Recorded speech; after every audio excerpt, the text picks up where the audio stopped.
श्री शिवाय नमस्तुभ्यम दोस्तों। 29 जुलाई 2025 नाग पंचमी के दिन एक लोटा कच्चे दूध से कर लेना, ये एक महा उपाय होगी। हर मनोकामना पूरी मिलेगी, सभी दोषों से मुक्ति, इतना धन आएगा कि संभाले नहीं संभलेगा। भगवान भोलेनाथ जी के आशीर्वाद से पूरे साल धन बरसता रहेगा। दोस्तों, जैसा कि आप सभी लोग जानते हैं कि 29 जुलाई को नाग पंचमी पड़ रहा है, इसीलिए यह दिन बहुत ही खास है।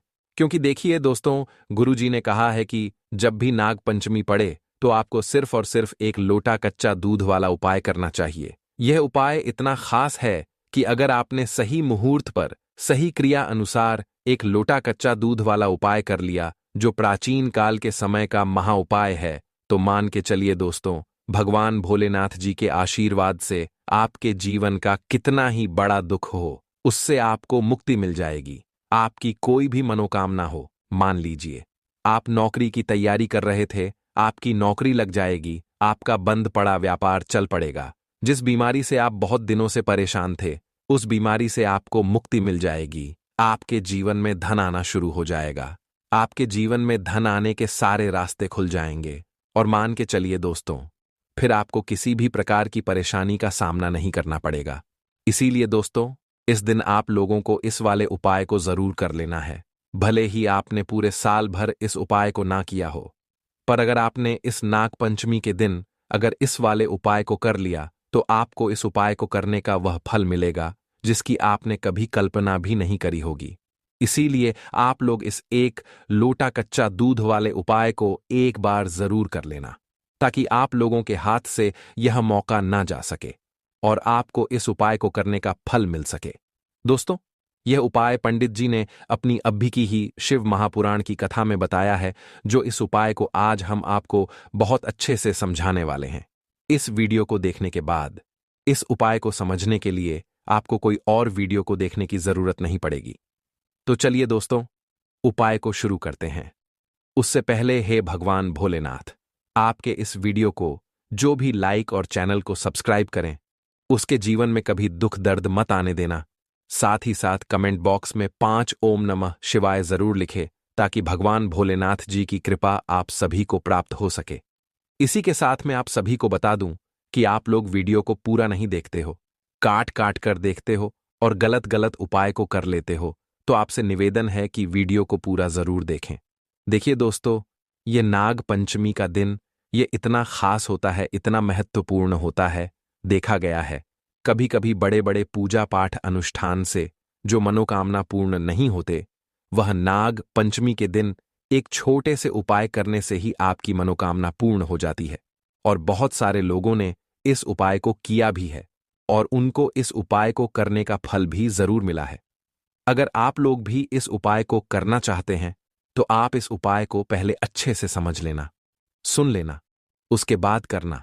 आपको इस उपाय का फल जरूर मिलेगा। और इस उपाय को कर लेने से आपके घर में चाहे किसी भी प्रकार की दुख और समस्या क्यों ना चल रही हो, आपको उसका कारण भी नहीं पता है कि भाई ये समस्या किस कारण से चल रही है, उसका कुछ भी कारण हो सकता है, जैसे पितृदोष हो सकता है या किसी भी तरह का मंगल दोष भी हो सकता है। तो इस दिन आप लोगों को यह वाला उपाय कर लेना है। ये एक ऐसा उपाय है जिस उपाय को अगर किसी विशेष दिन पर किया जाए, तो भाई उस विशेष दिन का जो है वह तो हमें मिलता ही मिलता है। पर हमने उस दिन पर इस एक लोटा कच्चा दूध वाले उपाय को किया है, तो हमें उससे भी बड़ा फल मिलता है, और फल बहुत जल्दी मिलता है, क्योंकि आप इस उपाय को बहुत ही बड़े और विशेष दिन पर कर रहे हो। तो चलिए अब उपाय के बारे में बात करते हैं, लेकिन उससे पहले आप लोगों को यह जानना आवश्यक है कि आखिर यह उपाय किस समय करना है, किसको करना है और कैसे करना है। तो चलिए हम आगे आपको वीडियो में एक एक करके बता देते हैं। तो दोस्तों, इस एक लोटा कच्चा दूध वाले उपाय को हमें इस नाग पंचमी के दिन कैसे करना है, किसको करना है, किस समय करना है और कहां पर करना है, ये सारे सवालों के जवाब आपको इस वीडियो में मिल जाएंगे।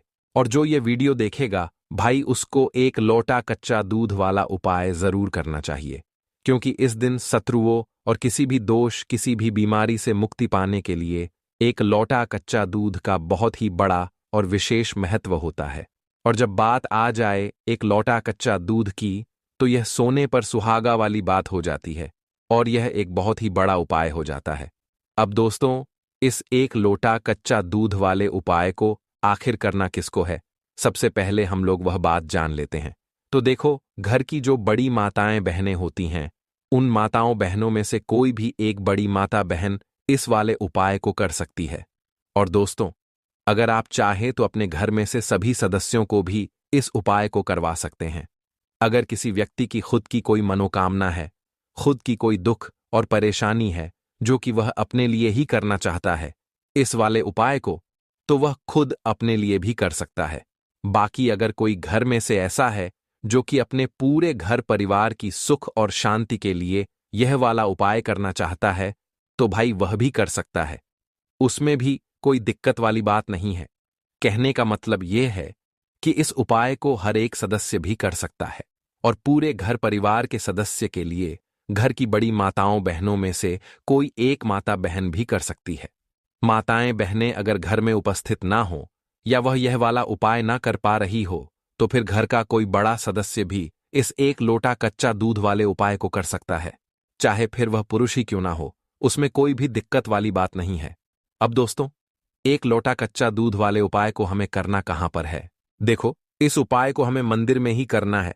बहुत सारे लोग प्रश्न करते हैं, हर एक उपाय को करते समय क्या हम इस उपाय को घर पर या मंदिर में कर सकते हैं?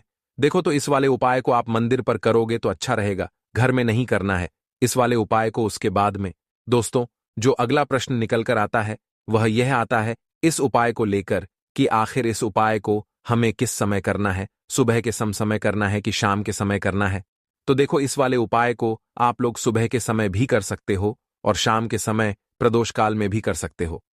अब अगर आप पूछो कि भाई साहब, सबसे उत्तम समय कौन सा रहेगा इस एक लोटा कच्चा दूध वाले उपाय को करने का, तो हम आपसे बस यही कहेंगे कि इस उपाय को आप शाम के समय करेंगे तो ज्यादा बेहतर होगा, क्योंकि नाग पंचमी का दिन है और इस दिन प्रदोष काल के बहुत महत्व होता है। बाकी अगर सुबह के समय भी करेंगे तो भी अच्छा होगा, उसमें कोई भी दिक्कत वाली बात नहीं है। तो अब दोस्तों, जो अगली सबसे बड़ी और महत्वपूर्ण बात आती है वह ये आती है कि सुबह अगर हम उपाय को करेंगे तो हमें कितने बजे से लेकर कितने बजे तक के बीच में करना है, और शाम के समय प्रदोष काल में करेंगे तो हमें कितने बजे से लेकर कितने बजे के बीच में करना है। तो देखो, सुबह जितनी जल्दी हो सके आप उपाय को करने की कोशिश करना। बाकी अगर किसी कारणवश लेट भी हो जाओ, थोड़ी देर भी हो जाए तो देखो, सुबह जितनी जल्दी हो सके आप उपाय को करने की कोशिश करना। बाकी अगर किसी कारणवश लेट भी हो जाओ, थोड़ी देर भी हो जाए, तो 10 या 11 बजे तक भी आप उपाय कर लेना, पर 12 बजे से ज्यादा देरी ना हो। ठीक है, इस बात का ध्यान रखना। उसके बाद में दोस्तों, अगर शाम के समय प्रदोष काल की बात करें, प्रदोष काल का जो समय होता है वह शाम के 6 बजे से शुरू हो जाता है। मतलब शाम के 6 बजे से लेकर रात के 7 बजे के बीच का जो समय होता है, यह समय प्रदोष काल का समय होता है। इस उपाय को 7 बजे या 8 बजे के बीच में भी कर सकते हो। मतलब शाम के 6 बजे से रात 8 बजे के बीच में आप कभी भी इस वाले उपाय को कर सकते हो, उसमें कोई भी दिक्कत वाली बात नहीं है। परंतु 29 जुलाई नाग पंचमी के दिन कोशिश करना कि समय के अंतर्गत ही कर लो। किसी कारणवश ना कर पाओ तो थोड़ा देरी से भी कर सकते हो। तो चलिए, अब हम अपने सबसे पहले उपाय की बात कर लेते हैं। तो जिस दिन नाग पंचमी मंगलवार को आती है, वो दिन सिर्फ पूजा का नहीं होता, वो एक पुरानी भूल की क्षमा मांगने का दिन होता है। हम सबके जीवन में कुछ ना कुछ ऐसा जरूर होता है जो हमने सीधे नहीं किया, लेकिन उसकी वजह से किसी ने फुफकार मारी, कोई बात झर बन गई, कोई रिश्ता कट गया, कोई सपना बुझ गया।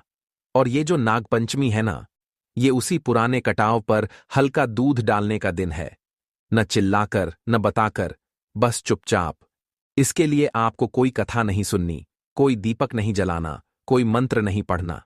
सिर्फ सुबह उठना है। उस दिन सूरज थोड़ा तेज निकलता है, गर्मियों जैसा नहीं, लेकिन सावन की नमी से भरा हुआ। आपको सूरज निकलने से पहले उठ जाना है। अगर नींद खुद नहीं टूटे तो गलती आपकी नहीं, लेकिन उस दिन उपाय नहीं करना है। जिस दिन नींद बिना अलार्म के टूटे, उसी दिन को बुलावा मानिए। उठते ही आप बिना किसी से बोले सीधे अपने किचन में जाइए, वहां रखा एक साफ लौटा उठाइए। ध्यान रहे, वह लौटा कोई नया चमकता हुआ ना हो, बल्कि पुराना हो, रोजाना इस्तेमाल होने वाला, क्योंकि उसी में आपकी आदतों की छाया होती है।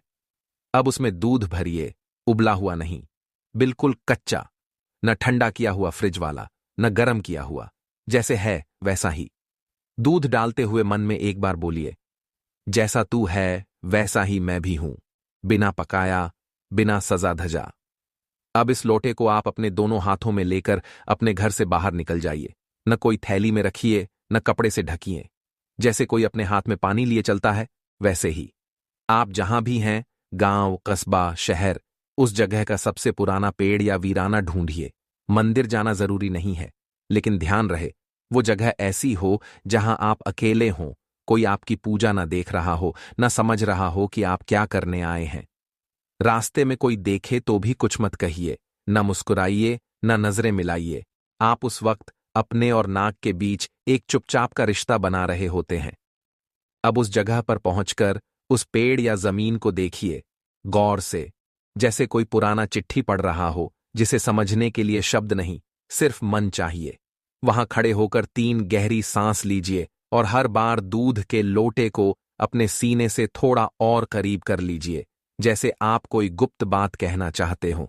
अब अपनी आंखें बंद कीजिए और बिना किसी मंत्र के बस मन ही मन बोलिए, जो मेरे जीवन में कट गया, जो मेरे शब्दों से झर बन गया, जो मेरी चुप्पी से किसी को डस गया, आज मैं उसे तेरे चरणों में रख रहा हूं नागदेव। इसके बाद धीरे धीरे लौटे से दूध गिराना शुरू कीजिए, एक पतली धार में, झटके से नहीं। पूरी धार खत्म होने तक आप बोलते रहिए, मन ही मन, ये तेरे लिए नहीं है, ये उस तकलीफ के लिए है जिसे मैं शब्द नहीं दे पाया। ये उस रिश्ते के लिए है जो मेरी नासमझी से मर गया। ये उस डर के लिए है जो मुझे हर रात डसता है। ये उस दिन के लिए है जब मैंने किसी की बात को झर समझ लिया। और ये उस गलती के लिए है जिसे मैंने कभी अपनी गलती माना ही नहीं।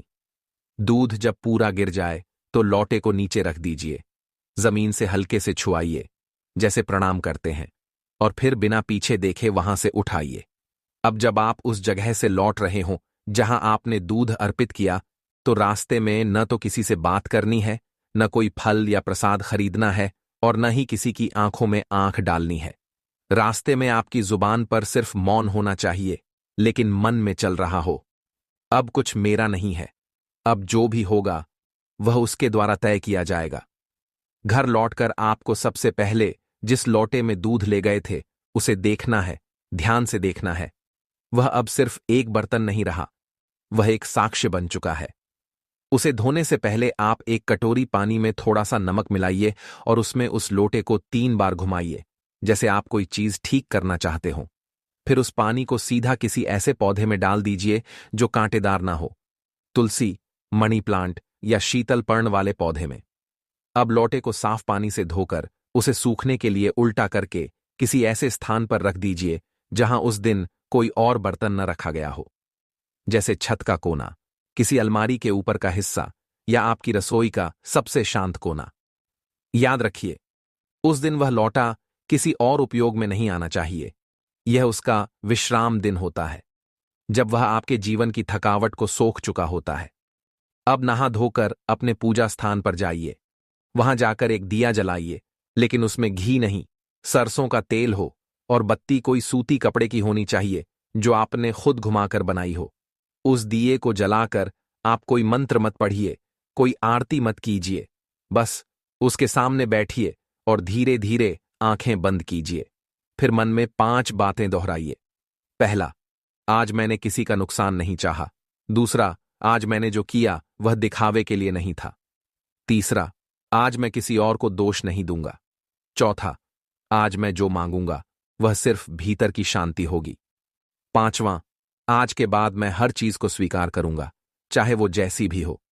अब इस दीपक की लौ को ध्यान से देखिए और एक एक कर अपनी 5 समस्याओं को उसमें झोंकते रहिए, मन ही मन। कोई ऊंची आवाज नहीं, कोई भावुकता नहीं, बस एक शांत संकल्प की तरह, जैसे कोई मां अपने बेटे को दूर भेजते वक्त आंख नहीं दिखाती पर मन से छोड़ देती है। अब आपको इस पूरे उपाय के बाद अगले 3 घंटे तक किसी भी बहस, बातचीत या मांग में शामिल नहीं होना है। अगर कोई कुछ मांगे तो शांत भाव से दीजिए, अगर कोई टोके तो सुनिए, लेकिन जवाब नहीं दीजिए। नाग पंचमी का अर्थ ही यही होता है, फन उठाना नहीं, फन समेट लेना। और ये जो आपने दूध चढ़ाया है, ये दूध दरअसल आपके मन की कड़वाहट को ठंडा करता है। अब अगले दिन सुबह जब आप उठें तो सबसे पहले उस लौटे को